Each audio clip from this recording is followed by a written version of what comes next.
Hello বন্ধুরা, কেমন আছো সবাই? আশা করি সবাই ভালো আছো। বন্ধুরা, আমি এখানে চিংড়ি মাছ নিয়ে নিয়েছি। চিংড়ি মাছটাকে খুব ভালো করে ধুয়ে জল ঝরিয়ে রেখেছি। আজ তোমাদেরকে চিংড়ি মাছের একটা নতুন ধরনের রেসিপি দেখাবো। আজ দেখাবো চিংড়ি মাছের ভাপা রেসিপি। তাহলে তোমরা দেখতে থাকো বন্ধুরা, রেসিপিটা আমি কিভাবে তৈরি করি। একটা টিফিন কারি নিয়ে নিয়েছি, এর মধ্যে আমি সব চিংড়ি মাছগুলোকে দিয়ে দেবো।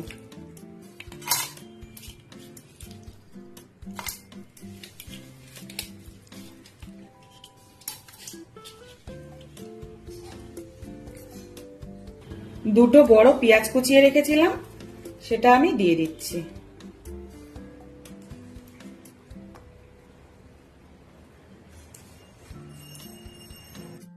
দুটো টমেটো কুচি করে রেখেছিলাম, দিয়ে দিলাম।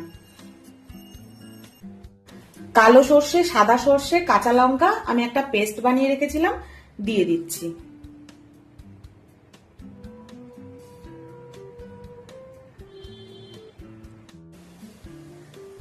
হলুদ গুঁড়ো দিয়ে দিচ্ছি।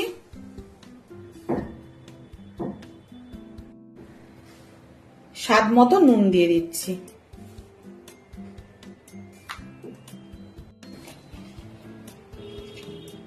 সর্ষের তেল দিয়ে দিচ্ছি।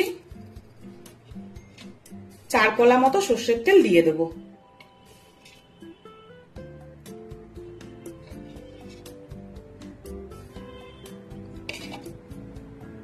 খুব সামান্য মশলা ধোয়া জল দিয়ে দিচ্ছি। এবারে আমি এই মশলাগুলো দিয়ে চিংড়ি মাছটা খুব ভালো করে মেখে নেব।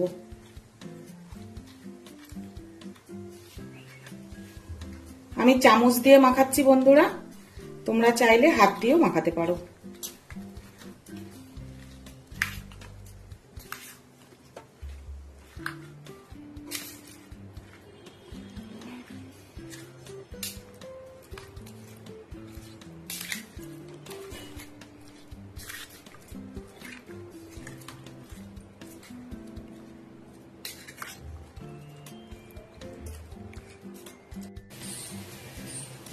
খুব ভালো করে দেখো, চিংড়ি মাছটা আমার মাখানো হয়ে গেছে।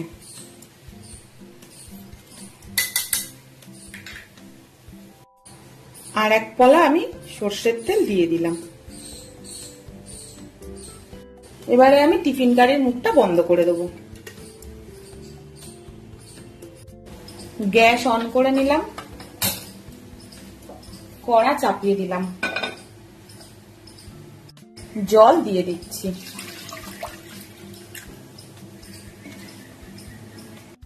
একটা ঝিক চাপিয়ে দিলাম।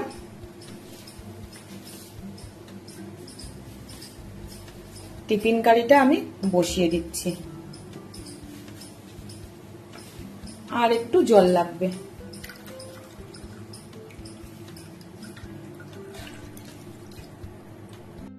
পঁচিশ মিনিটের মতন চিংড়ি মাছটা আমি ভাপা হতে দেব। ঢাকনা লাগিয়ে দিচ্ছি।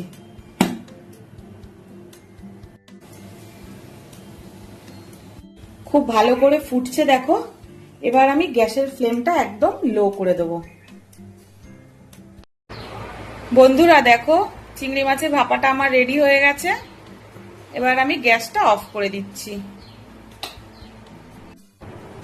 ঢাকাটা এবার আমি খুলছি।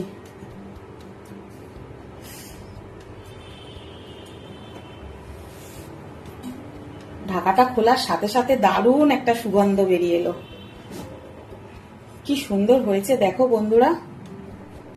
এইভাবে তোমরা বাড়িতে বানাবে বন্ধুরা। দেখো কি সুন্দর চিংড়ি মাছের ভাপা হয়েছে। নতুন কোনো ভিডিওতে তোমাদের সাথে আবার দেখা হচ্ছে বন্ধুরা। ততক্ষণ সবাই ভালো থেকো। টাটা বন্ধুরা।